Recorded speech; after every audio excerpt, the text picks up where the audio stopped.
ආයුබෝවන් අද දවසේ මා සාකච්ඡා කරන්න බලාපොරොත්තු වන්නේ මිනිසාගේ සොසල ක්‍රියාව. ඔබ දන්නවා අපි අපට පරිසරයේ අජීවී ද්‍රව්‍ය තියෙනවා. ඒ වගේම අපි අපට පරිසරයේ ජීවත් වෙනවා ජීවි. ජීවීන් වුණාම ජීවීන් තුළ සිදුවන විවිධ ජීව ක්‍රියාව උදාහරණයක් දන්නවා ජීවීන්ගේ ලාක්ෂණික පිළිබඳව අපි කතා කරද්දී ජීවියෙක් තුළ පවතින ලක්ෂණ පිළිබඳව අපි කතා කරද්දී එකක් ජීවීන් තුළ ජීවීන්ගේ තියෙනවා ශෛලීය සංවිධානය. ඒ වගේම ජීවීන් පෝෂණය සපයන සොසලය කරන බහිස්රාවයේ සිදු කරන ප්‍රජනනයේ සිදු කරන ඒ වගේම උද්දීප්තතාවයේ සහ සමායෝජනය වෙන ක්‍රියාවන් සිදු කරන මේ අතරින් අද දවසේ මා බලාපොරොත්තු වන්නේ මිනිසාගේ සොසල ක්‍රියාවලිය පිළිබඳව ඔබව දැනුවත් කරන්න. එතකොට මිනිසාගේ මේ සොසල ක්‍රියාවලිය සඳහා නිර්මාණය වෙලා තියෙනවා සොසල පද්ධති. මිනිසාගේ සොසලය කියන්නේ සංකීර්ණ ක්‍රියාවක්. ඒ සංකීර්ණ ක්‍රියාවලිය අපිට ප්‍රධාන කොටස් තුනක් යටතේ සාකච්ඡා කරන්න පුළුවන්. අංක 1 පෙරහැරි සහ බාහිර පරිසරය අතර වායු දෝමන. උදාලා දන්නවා ජීවියෙක් දිහා අපි තාවුදී නිරීක්ෂණය කළොත් ඒ සතුන්ගේ ලය උස් පහත් වීම අපිට බාහිර නිරීක්ෂණය කරන්න පුළුවන්. ඒ එතනදී සිදු වෙන්නේ බාහිර සොසල. වායුගෝලයේ තුල පවතින ඔක්සිජන් වායුව සහිත වාතය ඒ ජීවියාගේ පෙරහැරි තුලට ඇතුළු කර ගැනීම සඳහා ඒ සිදු කරන ක්‍රියාවලිය තමයි බාහිර සොසල. අංක 2 ගර්භ තුලදී සිදුවන වායු දෝමන. අපේ ශරීරය තුලට අපේ පෙරහැරි තුලට වාතය ඇතුළු කරගත්තට පස්සේ රුධිරය සමග මිශ්‍ර වීම සඳහා ඒ වායුව ගර්භ තුලදී තමයි ක්‍රියාකාරී වෙන්නේ. ඒ නිසා ගර්භ තුලදී සිදුවන උවමාව තමයි අංක 2. අංක 3 ශෛලීය සොසල. ඒ කියන්නේ අපේ ජීවි සෛල තුලදී ග්ලූකෝස් සමග ඔක්සිජන් එකතු වෙලා ශක්තිය නිපදවන ක්‍රියාවලිය තමයි ශෛලීය සොසලය නිසා අපි හඳුන්වන්නේ.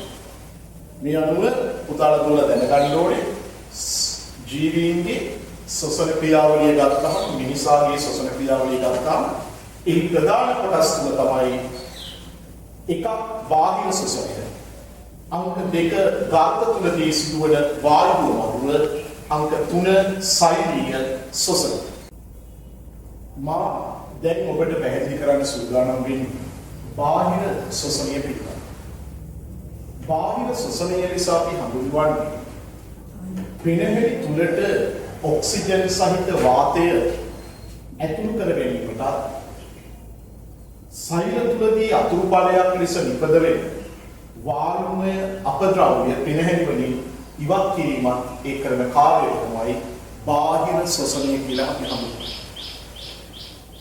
මේ බාහිර සොසලය ආදර්ශනය කිරීම සඳහා අපට යොදාගත හැකි සරල උපකරණ කට්ටලයක් තමයි ඔබ මේ දකින්නේ.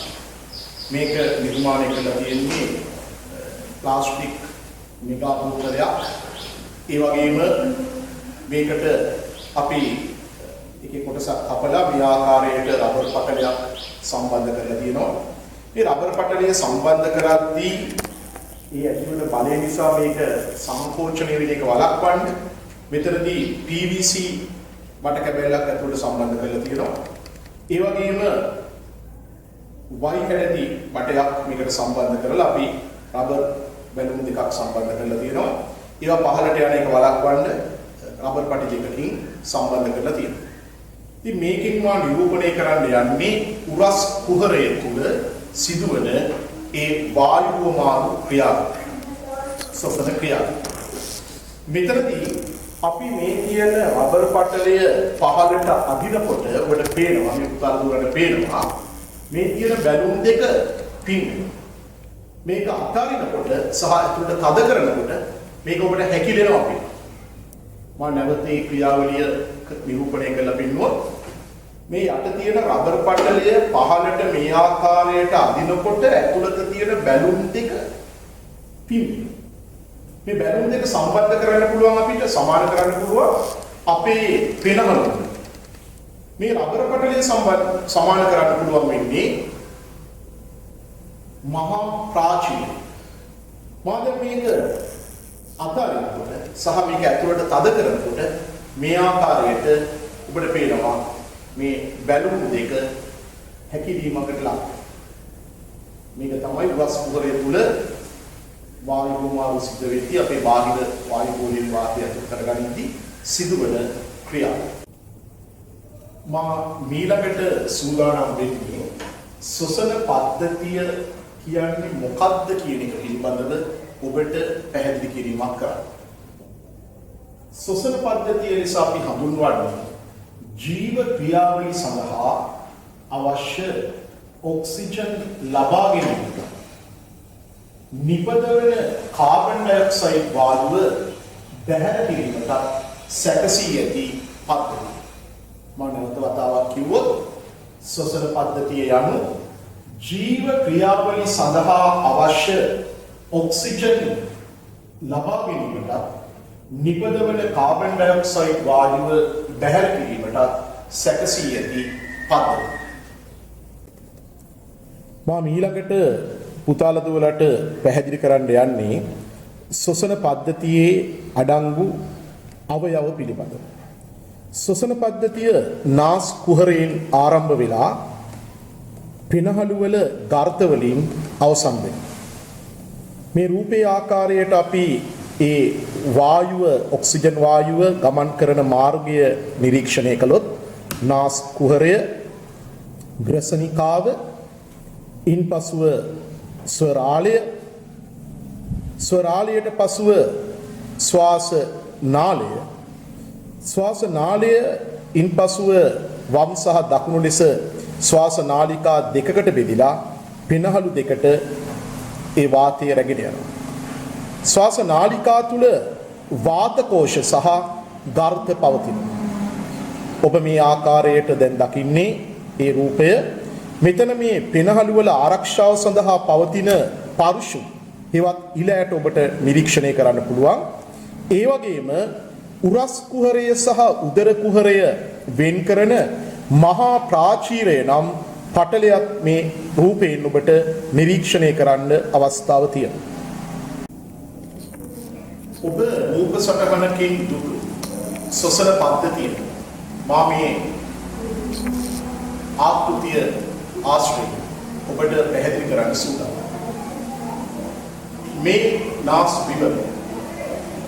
මේ නාස් විවරය තුලින් ඇතුළු වෙන වාතය මේ ආකාරයට නාස් මාර්ගය ඔස්සේ ගිහිල්ලා මෙන්න මේ ආහාර මාර්ගයටත් ශ්වසන මාර්ගයටත් පොදු ග්‍රසනිකාව හරහා ගමන් කරනවා. ඒ ග්‍රසනිකාව හරහා ගමන් කරන වාතය ඉන්පසු මේ ආකාරයට ස්වරාලයට ස්වරාලයෙන් පසුව මේ ගමන් කරන්නේ ශ්වාසනාලය. එතකොට උදාලට දැන් මේ ස්වරාලයේ කොටස පේනවා මේ ආකාරයට. ඉන්පසුව ශ්වාසනාලය මේ ඇතුළට වෙන්න තියෙනවා. මේ ඔබ දකින්නේ පෙනහළු. මේ පෙනහළු දක්වා ඒ වාතය ගමන් කරද්දී යන මාර්ගය හොඳින් නිරීක්ෂණය කරන්න මේ කොටස් මා මෙතනින් එකින් එක ඉවත් කරලා ඔබට පැහැදිලි කරන්න සූදානම්. මේ ඔබ දකින්නේ පෙනහළු. එතකොට මේ තියෙන්නේ දකුණු පෙනහළ මේ වම් පෙනහළ. මා මේ පෙනහළු දෙක මේ ආකාරයට ඉවත් කරනවා. එතකොට අපේ ශරීරයේ පවතින හෘදය අපිට මේ තුල නිරීක්ෂණය කරන්න පුළුවන්. එනම් හෘදයේ පවතින පෙනහළු දෙක මැදට. මම මේ හෘදයක් මේ ස්ථානයෙන් ඉවත් කරනවා. එතකොට උදාහරණ දකින්න පුළුවන් වෙන්නේ මෙන්න මේ ආකාරයට සීමාවක් සහිත කොටසක් පේනවා. ඒක තමයි මහා ප්‍රාචීරය. ඒ මහා ප්‍රාචීරයෙන් තමයි උරස් කුහරය සහ උදර කුහරය වෙන්නේ. උරස් කුහරය කියන්නේ පපුව, උදර කුහරය කියන්නේ බඩ. ඒ දෙක මේ ආකාරයට වෙන් වෙනවා මහා ප්‍රාචීරයම. ඒතර මේ තියෙන්නේ පහළ කොටස් උදරයේ තියෙන්නේ. මේ තියෙන්නේ අක්මාව, ඉන්පසුව මේ තියෙන්නේ ආමාශය. ඉන්පසුව මාම ඉවත් කරන්නේ මහාන්ත්‍රය සහ ශුද්‍රාන්ත්‍රය. ඔබට ඉතා හොඳින් නිරීක්ෂණය කරන්න පුළුවන් ස්වරාලයට පස්සේ ශ්වාස නාళය මේ ලාමින් පාටින් නිරූපණය කරලා තියෙනවා. ඉන්පසු මේ තියෙන්නේ දකුණු ශ්වාස නාලිකාව, මේ තියෙන්නේ වම් ශ්වාස නාලිකාව. ඒවා ඊළඟට එතනින් පසුව මේ ආකාරයට අනුශ්වාස නාලිකාවට වෙන් වෙනවා. මේ ලානිල් පාටින් ඔබ නිරීක්ෂණය කරන්නේ අන්නේ. මේකේ රතු පාටින් පේන්නේ රුධිර කේශනාල. එතකොට ඒ ධමනි වලට සම්බන්ධ ඒවා රතු පාටිනු, ශිරා වලට සම්බන්ධ ඒවා නිල් පාටිනු ඔබට නිරීක්ෂණය කරන්න හැකියාව තියෙනවා. ඉතින් මේ ආකාරයට මේක පිනහැල්ලක් ගත්තාම පිනහැල්ලක ගාර්ථ නමින් හඳුන්වන ඉතා කුඩා ව්‍යුහ විශාල සංඛ්‍යාවක් තියෙනවා. එක පිනහැල්ලක තියෙනවා ඉතා විශාල සංඛ්‍යාවක්. මේ පිනහළු දෙක ඒවා තියෙන ගාර්ථ එකින් එක පළල ඒවා එක දිගට එක යායට ඇතුළු වර්ග මීටර 70ක වර්ගඵලයකින් යුක්තයි මේ ගාර්ථවල වර්ගඵලය. ඒක ටෙනිස් පිට්ටනියක වර්ගඵලයට සමානයි. මා මීළඟට ඔබට පැහැදිලි කරන්න සූදානම් වෙන්නේ නාස් කුහරය. අපේ ශ්වසන පද්ධතියේ අපි ආශ්වාස කරන වාතය මුලින්ම ඇතුළු වෙන්නේ නාස් කුහරය. නාස් කුහරයේ ඇතුළත බිත්තිවල ඇති සෛල වලින් ශ්‍රාවය කරනවා ශ්ලේෂ්මල කියන තරල. ඒ ශ්ලේෂ්මල නිසා මේ ඇතුළත බිත්ති තිත් ස්වරූපයකින් යුක්ත වෙලා තියෙනවා. ඒ වගේම නාස් කුහරයේ අපර කොටසට වෙන්න පක්ෂම පවතිනවා. ඒ පක්ෂම විශාල ප්‍රමාණයක් ඒ අපර කොටසට වෙන්න පවතිනවා.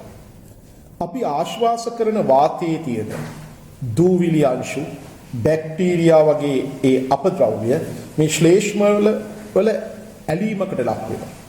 ඒ ශ්ලේෂ්මල වල ඇලෙන නිසා ඒවා මේ ආකාරයට ශ්වසන මාර්ගය ඔස්සේ ගමන් කරලා අපේ පිනහැලි දක්වා ගිහිල්ලා අපිට විවිධ ආසාදන ඇතිවීම වළක්වා ගැනීමේ හැකියාවක් තියෙනවා. ඒ වගේම මේ පක්ෂම චලනය වීම මගින් එම ද්‍රව්‍ය ශ්වසන මාර්ගයෙන් ඉවත් කිරීම සිදු කරනවා. අපිට කිවිසුම් යනකොට ඒ දේවල් නාසය ඔස්සේ ඉවතට යනවා. ඒ වගේම අපි කහිනකොට මේ දේවල් අපේ මුඛය දක්වා පැමිණීම සිද්ධ වෙනවා. ඒ ආකාරයට ඇතුළු වන ඒ ආශ්වාස වාතය පිරිසිදු කිරීම සඳහා මේ පක්ෂම සහ ශ්ලේෂ්මල වැදගත් වෙනවා. ආශ්වාස වාතය නාස් කුහරයට ඇතුළු වුණාට පස්සේ එහි සිදුවන වෙනස් වීම් කීපයක් තියෙනවා. එකක් තමයි ආශ්වාස වාතය තෙත්වීමකට ලක් වෙනවා. අංක 2 මේ ආශ්වාස වාතය දේහ උෂ්ණත්වය තෙක් උණුසුම් වෙනවා. ඒ වගේම අංක 3 ආශ්වාස වාතයේ තියෙන අපද්‍රව්‍ය ඉවත් වීම සිද්ධ වෙනවා. උදාහරණ දැන් බලන්න මේ පිනහළු දෙක පිහිටලා තියෙන්නේ කොහෙද කියලා. අපේ ශරීරයේ මේ උඩ කොටසට අපි කියන්නේ පපුව. ඒකට අපි විද්‍යාත්මකව කියන උරස් කුහරය. එතනින් පහළ කොටසට අපි කියන්නේ බඩ. ඒක තමයි උදර. මේ උරස් කුහරය සහ උදර කුහරය වෙන් කරන්නේ මහා ප්‍රාචීරය කියන වෙන මේ පේශීමය පටලයක. ඔබට පේනවා මේ ස්ථානයේ උරස් කුහරය තුල තමයි අපේ පිනහළු දෙක පිහිටලා තියෙන්නේ. ඒ උරස් කුහරය තුල මේ පිනහළු වල ආරක්ෂාව සඳහා මොනවද තියෙන අණුවර්ග, මොනවද තියෙන හැඩගැස්ම. ඔබට පේනවා මේ අවස්ථාවේදී මෙන්න මේ ආකාරයට මේ කැපිච්ච කොටස් වගේ. ඉත් වගේ ඔබට පේනවා. ඒ තියෙන්නේ අපි අර කියන්නේ ඉලයට කූඩුව කියන. අන්නේ ඒ ඉලයට වලට අපි කියනවා පාර්ශ්ව. මේ ඔබ දකින්නේ මේ අවස්ථාවේදී අංශයේ ඒ එක පාර්ශ්වයක්. මෙන්න මේ ආකාරයට තියෙන එක පාර්ශ්වයක් තමයි ඔබ මේ දකින්නේ. ඒත් මෙන්න මේ ආකාරයට පාර්ශ්ව වලින් අස්තිමය ආරක්ෂාවක් ලැබෙනවා. ඒ වගේම මේකේ පිටිපස්සේ තියෙන කොඳු වැඩ කියලා අපර. කොඳු වැඩ කියන්නේ කෂේරුකා. ඒ කෂේරුකාව නිර්මාණය වෙලා තියෙන්නේ මේ වගේ කෂේරුකා. කෂේරුව නිර්මාණය වෙලා තියෙන මේ ආකාරයේ කෂේරුකා රාශියක්. එතකොට මේ ඔබ දකින්නේ කොඳු වැඩ පිළේ තියෙන එක අස්තියක්. එක කෂේරුකස් මේ ආකාරයට තලයේ පිටලා තියෙනවා. ඒ ස්ථානයේ පාර්ශ්ව තියෙනවා. අපර කොටසට වෙන්න අපේ කොඳු වැඩ පෙළ තියෙනවා. ඊටපස්සට වෙන්න ඒ වගේම යටින් මේ ආකාරයට මහා ප්‍රාචීරය තියෙනවා. මේ විදිහට තමයි මේක සකස් වෙලා තියෙන්නේ. මේ පාර්ශ්ව අතර ඉලයට අතර තියෙනවා අන්තර් පාර්ශ්වික පේශී කියලා වගේ. ඒ අන්තර් පාර්ශ්වික පේශී වලට හැකියාවක් තියෙනවා සංකෝචනය වෙන්න සහ ඉහිල්. අපි හුස්ම ගන්නකොට අපේ ආශ්වාසයේදී අන්තර් පාර්ශ්වික පේශී සංකෝචනය වෙලා අපේ උරස් කුහරයේ පරිමාව වැඩිවීමක් සිදු වෙනවා. අපි හුස්ම පිට කරද්දී මේ අන්තර් පාර්ශ්වික පේශී ඉහිල් වෙලා අපේ උරස් කුහරයේ පරිමාව අඩුවීමක් සිදු වෙනවා. මා දැන් පුතාලා දුවලට පැහැදිලි කරන්න සූදානම් වෙන්නේ බාහිර ශ්වසනය පිළිබඳව. බාහිර ශ්වසනයේදී සිදු කරන දේ මා ඔබට පැහැදිලි කළා. වායුගෝලයේ තියෙන වාතය අපේ පිනහළු තුලට ඇතුල් කර ගැනීම. අන්නේ බාහිර ශ්වසනයේ පියවර දෙකක් තියෙනවා. පළවෙනි පියවර ආශ්වාසය. හුස්ම ඉහළට ගැනීම. අන්න එතනදී කරන්නේ පිනහැලි තුලට වාතය ඇතුල් කරනවා. අංක 2 ප්‍රශ්වාසය. ප්‍රශ්වාසයේදී සිදු කරන්නේ පිනහැලි තුල ඇති වාතය පිටට. ඒක පුතාලා දුවල අහලා ඇති ආනාපාන සති භාවනාව කියලා භාවනාව. අන්න එතනදී සිදු කරන්නේ අපි හුස්ම ගැනීම සහ හුස්ම පිට කිරීමට අපගේ මනස යොමු කිරීම. පුතාලා ගන්නවා භාවනාවකදී කරන්නේ මනස එක තැනකට ගැනීම. එතකොට හුස්ම ගැනීම සහ හුස්ම පිට කිරීමට අපේ මනස යොමු කරමින් අපේ හිත එක තැනකට ගන්න එක තමයි ආනාපාන සති භාවනාවේදී සිදු කෙරෙන්නේ. මම මෙතනින් පසුව පුතාලට පැහැදිලි කරන්න සූදානම් වෙනවා ඒ ශ්වසන ක්‍රියාවලිය සිදුවන ආකාරය පිළිබඳව. දැන් මම පුතාලට නිරූපණය කරනවා මේ ශ්වසන ක්‍රියාව. මුලින්ම ආශ්වාසය හුස්ම ගැනීම ඉහළට ගන්නවා. දැන් ඊළඟට මේ ප්‍රශ්වාසය. දැන් එතකොට ආශ්වාසයේදී උරස් කුහරයේ පරිමාව වැඩිවීම සිදු වෙනවා. ඒ උරස් කුහරයේ පරිමාව වැඩි වෙන්නේ මේ ඉලයට අතර තියෙනවා අන්තර් පාර්ශ්වික පේශී කියන පේශී. මේ අන්තර් පාර්ශ්වික පේශී සංකෝචනය වීම නිසා මේ පාර්ශ්ව ඉදිරියට චලනය වීමක් සිදු වෙනවා. ඒ වගේම මෙතන උරතලයක් ඒ ඉහළට සහ ඉදිරියට චලනය වීම සිදු වෙනවා. ඒ වගේම මේ ස්ථානයේ පවතිනවා මහා ප්‍රාචීර. මහා ප්‍රාචීරය සාමාන්‍යයෙන් පවතින්නේ මේ ආකාරයට වක්‍රව. ඒතරේ මහා ප්‍රාචීරයේ වක්‍රතාවය මේ මහා ප්‍රාචීරය මේ වගේ වක්‍ර වෙලා තියෙන්නේ ඒකේ වක්‍රතාවය අඩු වෙලා පැතිරෙනවා. අන්න එතකොට උරස් කුහරය තුළ පරිමාව වැඩි වෙනවා. එහි පීඩනය අඩු වෙනවා. ඒ නිසා වායුගෝලයේ තියෙන වාතය නාස් මාර්ගය ඔස්සේ මේ ආකාරයට පිනහළි දෙකට ඇතුල් වෙනවා. පුතා හුස්ම ගන්න. අන්න ඒක තමයි ආශ්වාදයෙන් සිද්ධ. හරි. මම ඊළඟට ඔබට පැහැදිලි කරන්න සූදානම් වෙන්නේ ප්‍රශ්වාසය පිළිබඳව. ප්‍රශ්වාසයේදී සිදුවන්නේ පිනහළු තුල තියෙන වාතය ඒ ශ්වසන මාර්ගය ඔස්සේ ඇවිල්ලා නාසයෙන් නැවත බැහැර වෙනවා. අන්න එතනදී සිදුවන්නේ අන්තර් පාර්ශ්වික පේශී ඉහිල් සංකෝචනය වෙච්ච අන්තර් පාර්ශ්වික පේශී ඉහිල් වීම නිසා පර්ශු සහ උඩතලයේ පිටුපස වීමක් සිදු වෙනවා. ඒ වගේම වක්‍රතාවය අඩු වෙලා තිබිච්ච මහා ප්‍රාචීරය නැවත සාමාන්‍ය තත්ත්වයට පත් වෙනවා. එතකොට මේ උරස් කුහරය තුල පවතින පරිමාව අඩු වෙලා එහි පීඩනය වැඩි වෙනවා. පීඩනය වැඩි වීමත් සමග නාස් මාර්ගය ඔස්සේ වාතය ඉවතට යන්න සිදු වෙනවා. මා නැවත දැන් ඔබට නිරූපණය කරලා පෙන්නනවා. උදා ආශ්වාස කරන්න. ඔබට පේන උරස් කුහරයේ පරිමාව වැඩි වුණා. දැන් ප්‍රශ්වාස කරන්න. උරස් කුහරයේ පරිමාව අඩු වෙනවා. නැවත ආශ්වාස කරන්න. ප්‍රශ්වාසය. මීළඟට අපි සාකච්ඡා කරන්නේ ගර්ත තුල සිදුවන වායු හුවමාරුව පිළිබඳ. පුතාලට මම දැන් ස්වල්ප වේලාවකට ඉස්සෙල්ලා ආශ්වාසය සහ ප්‍රශ්වාසය පිළිබඳ කියන්න. ආශ්වාසයේදී ශ්වසන පද්ධතිය තුලට ඇතුළු කරගත්ත වාතය නාසය ඒ වගේම ග්‍රසනිකාව ඊළඟට ස්වරාලය ඔස්සේ ශ්වාසනාලයට එනවා. ශ්වාසනාලයට ආවට පස්සේ මේ වාතය ශ්වාසනාලිකාවලට ගමන් කරලා ඉන්පසුව අනුශ්වාසනාලිකාවලට ඇතුළු වෙනවා. එතකොට මේ ඔබ දකින්නේ ඒ අනුශ්වාසනාලිකාව. අනුශ්වාසනාලිකාව ඔස්සේ ඇතුළු වෙන වාතය ඉන් පසුව ගමන් කරන්නේ මේ වාත කෝෂ තුල පවතින ගර්තවලට. මේ ගර්ත බිත්ති ඊටාම තුනි. ඒ වගේම මේ ගර්ත බිත්ති වටා රුධිර කේශනාලිකා විශාල ජාලයක් පිහිටලා තියෙනවා.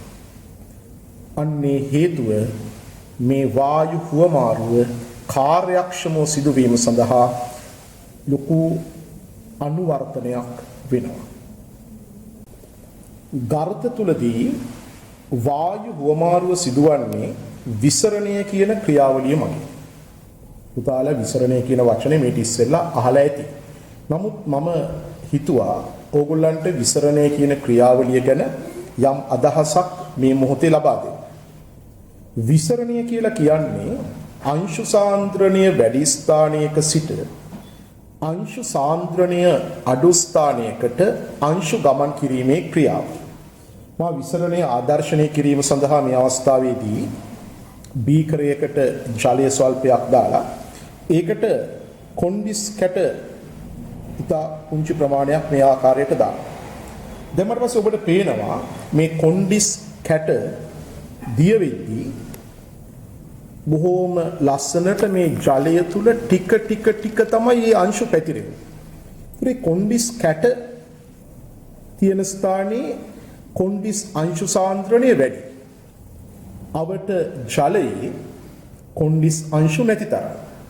ඒ අංශු සාන්ද්‍රණය වැඩි ස්ථානයේ සිට අංශු සාන්ද්‍රණය අඩු ස්ථානයේ දක්වා මේ අංශු ගමන් කරනවා. මේ ක්‍රියාවලිය අපි හඳුන්වන්නේ විසරණය ලෙස. උතේ දුවේ මීළඟට මා ඔබට පැහැදිලි කරන්න සූදානම් වෙන්නේ ශ්වසන පෘෂ්ඨය පිළිබඳව. මොකද්ද මේ ශ්වසන පෘෂ්ඨයක් කියලා අපි හඳුන්වන්නේ? ශ්වසන පෘෂ්ඨයක් කියන්නේ බාහිර පරිසරය සමග රුධිරය ඒ හුවමාරුව සිදුවන ස්ථානය. බාහිර පරිසරය හා රුධිරය අතර වායු හුවමාරුව සිදුවන ස්ථානය තමයි අපි ශ්වසන පෘෂ්ඨයක් ලෙස හඳුන්වන්නේ. ගොඩාක් සතුන්ගේ ශ්වසන පෘෂ්ඨය ලෙස ක්‍රියා කරනවා දේහාවරණය. උදාහරණයක් ගත්තොත් ගැඩවිලා. ගැඩවිලාට තියෙන්නේ තෙත සමක්. ගැඩවිලාට අවශ්‍ය ඒ ඔක්සිජන් ලබා ගන්නේ තෙත සමහරක්. නමුත් මිනිසාගේ ශ්වසන පෘෂ්ඨය වෙන්නේ ගර්ත බිත්තිය. මේ ගර්ත බිත්තිය දැන් පුතාලට පේනවා මේ ඇඳලා තියෙන්නේ ගර්තයක්. මේ ආකාරයට ඔබට පේන්නේ මේ ගර්තය. ඒතර මේ වටේට තියෙන්නේ රුධිර කේශනාලිකාවක්. එතකොට මිනිසාගේ මේ ගර්ත බිත්තිය හරහා තමයි විසරණය සිදු වෙන්නේ. මා විසරණය කියන ක්‍රියාව මීට ස්වල්ප වේලාවකට පෙර ඔබට පැහැදිලි කළා. විසරණයේදී සිදු වෙන්නේ අංශු සාන්ද්‍රණයේ වැඩි ස්ථානයක සිට අංශු සාන්ද්‍රණයේ අඩු ස්ථානයකට අංශු ගමන් කිරීම. දැන් මේ ගර්ථ කුහරය තුල තියෙන වාතයේ ඔක්සිජන් සාන්ද්‍රණය වැඩි. නමුත් මේ රුධිර කේශ නාලිකා තුල තියෙන රුධිරයේ ඔක්සිජන් සාන්ද්‍රණය අඩුයි. ඒ නිසා ගර්ථ කුහරයේ සිට රුධිර කේශ නාලිකා තුලට ඔක්සිජන් වායුව විසරණය සිදු වෙනවා. ඒ වගේම මේ රුධිර කේශ නාලිකා තුල තියෙන රුධිරයේ කාබන් ඩයොක්සයිඩ් සාන්ද්‍රණය වැඩි. ජල වාෂ්ප සාන්ද්‍රණයක් වැඩි. ඒ නිසා කාබන් ඩයොක්සයිඩ් සහ ජල වාෂ්ප මේ රුධිර කේශ නාලිකා බිත්තිය හරහා ඒ වගේම මේ ගර්ථ බිත්තිය හරහා මේ ගර්ථ කුහරය තුලට විසරණය වීම සිද්ධ වෙනවා. එතකොට මේ මිනිසාගේ ගර්ථ බිත්තිය වායු හුවමාරුව සඳහා විශේෂයෙන් සකස් වෙලා තියෙනවා. එකක් තමයි ගර්ථ බිත්තිය තුනී වීම. අනික් කාරණාව ගර්ථ බිත්තිය තෙත්ව පැවතීම. මෙන්න මේ ගර්ථ බිත්තිය මේ ආකාරයට රුධිර කේශ නාලිකා සහ බිත්තිය අතර තෙතමනයක් පවතිනවා. ඒ නිසායි වායුවේ තෙතමනයේ දිය වෙලා තමයි විසරණය වීම සිද්ධ වෙන්නේ. අනික රුධිර කේශ නාලිකා ජාලයක් තියෙනවා. විශාල ජාලයක් ලෙස මේ ගර්ථ වටා පවතිනවා. ඒ නිසා වායු හුවමාරුව සිදුවන පෘෂ්ඨ වර්ගඵලය වැඩි වීමක් වෙලා. අනික වාත කෝෂ රාශියක් පිහිටා තියෙනවා මේ ආකාරයට. ඒ නිසා ඒ පෘෂ්ඨීය වර්ගඵලය වැඩි වෙනවා වායු හුවමාරුව සිදුවන. මේවා තමයි වායු හුවමාරුව කාර්යක්ෂමව සිදුවීම සඳහා මිනිසාගේ ගර්ථ බිත්තියේ ඇති අනුවර්තන.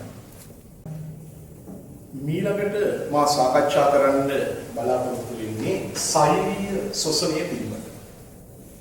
දැන් පුතාලා දුවලා දන්නවා වාහනයක් ධාවනය කරන්න නම් ඉන්ධන අවශ්‍යයි. පෙට්‍රල් හෝ ඩීසල්. ඒ පෙට්‍රල් හෝ ඩීසල් ඔක්සිජන් සමග දහනය වෙලා ඒ නිපදවන ශක්තිය නිසා තමයි වාහනයක් ඉදිරියට ධාවනය වෙන්නේ.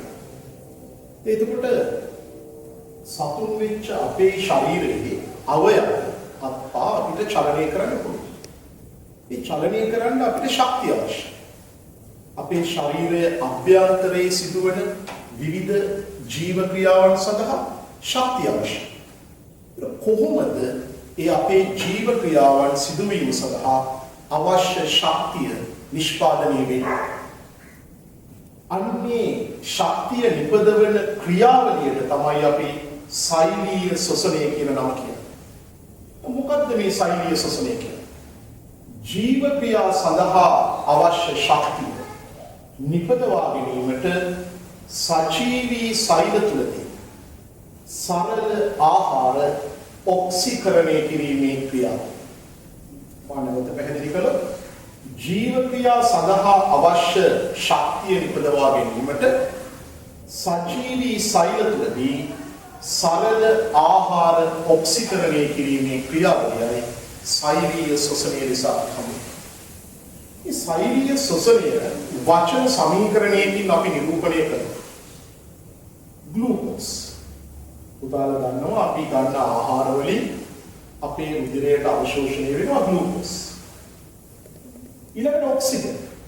අපේ ශ්වසන පද්ධතිය මගින් ඔක්සිජන් වායුව අපේ ශරීරයට ලබා මේ ග්ලූකෝස් සහ ඔක්සිජන් එකතු වෙනවා.